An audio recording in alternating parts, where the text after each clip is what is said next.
all have done this before. You're like, what are we going to have for dinner tonight? Yep.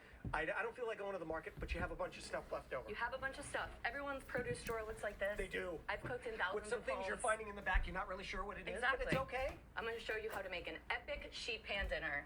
You don't even need the stovetop. 15 minutes, and it's delicious. Okay. Not only is it delicious, I saw a preview of what you had and that you were putting it in the oven. I was like, oh my God, that looks, that alone, I could just take that out of and just eat it that way. So good. Tell us what we need.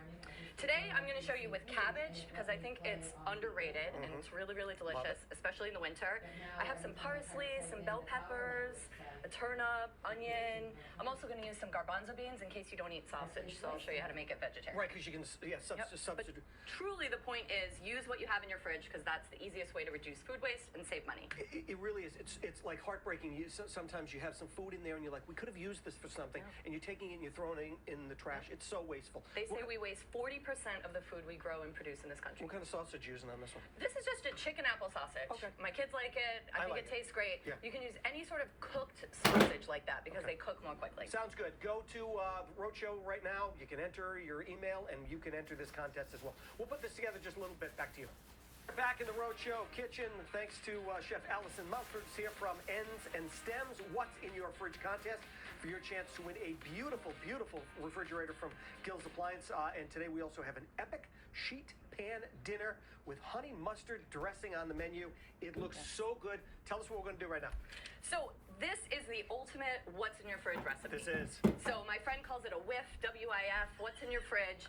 So I have a great selection of veggies that were in my fridge. I love this combination. We put cooked sausages in the middle, but I'm also going to add some garbanzo beans. You could go either way. If you're vegetarian, do it that way. But truly, you can look in what's in your fridge. It's the easiest way to reduce food waste and use up what you already have and what you've already paid for. Okay. So this is our sheet pan dinner today. We have cabbage, I have some potatoes and some bell peppers and some onions. Right. A great combo. I think cabbage is super underrated. I do too. I love it. It's so good. Yes. It's easy to cook and it lasts in your refrigerator for a really long time. Right. So even if you just have a piece cut like this, you can pop this back in the produce drawer and it will last for weeks. So especially in the winter, if you're not really feeling like a lot of fresh lettuces, I think cabbage is a great way to go. Now, can I just ask you a question? And I think you'll know the answer. When you're bringing produce in and you're putting it in your fridge, are we taking it out of the plastic or are we leaving it in the plastic? It's a complicated question, actually. Oh, God. So block out half an hour. For the most part, you want to take it out of the plastic, but the plastic increases the humidity.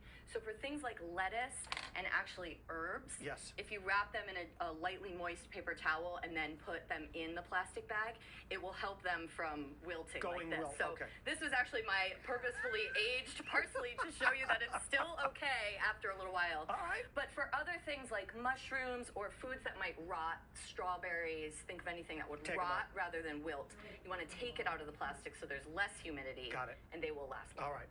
So this one I brought my potato, which is a little It looks a little green. It's a little green, right? This is one of the most common questions that I get about potatoes. You don't want to store them in the refrigerator, but if it's green, you can actually just peel that outer layer off. If this was not green, I would keep the skins on for this recipe.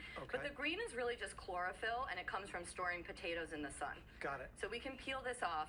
If it's really super green under the first layer, you could probably just get rid of that potato. Okay.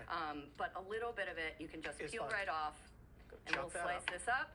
So the big thing with sheet pan dinners is that you want to make sure everything's going to cook at the same time. Got it. So I'm slicing skinny little pieces of potatoes so that they cook at roughly the same time amount as my big slices of bell peppers and my cabbage wedges. Got it. And with this one, I'm just going to do a little bit of olive oil over the top. We're going to do salt and pepper. I have Italian seasoning and a little bit of cayenne just to give it a kick. Oh, that's good. But you can really do whatever you like there. And we're going to pop this. Oh, I have garbanzo beans too, actually. That you've already drained too. I've already drained. And actually, if you check us out on Instagram later, I'm going to use this liquid, which is called aquafaba. Look at you. And we're going to use it to make a different type of dressing. Look at you. Oh, this looks so good, Alison.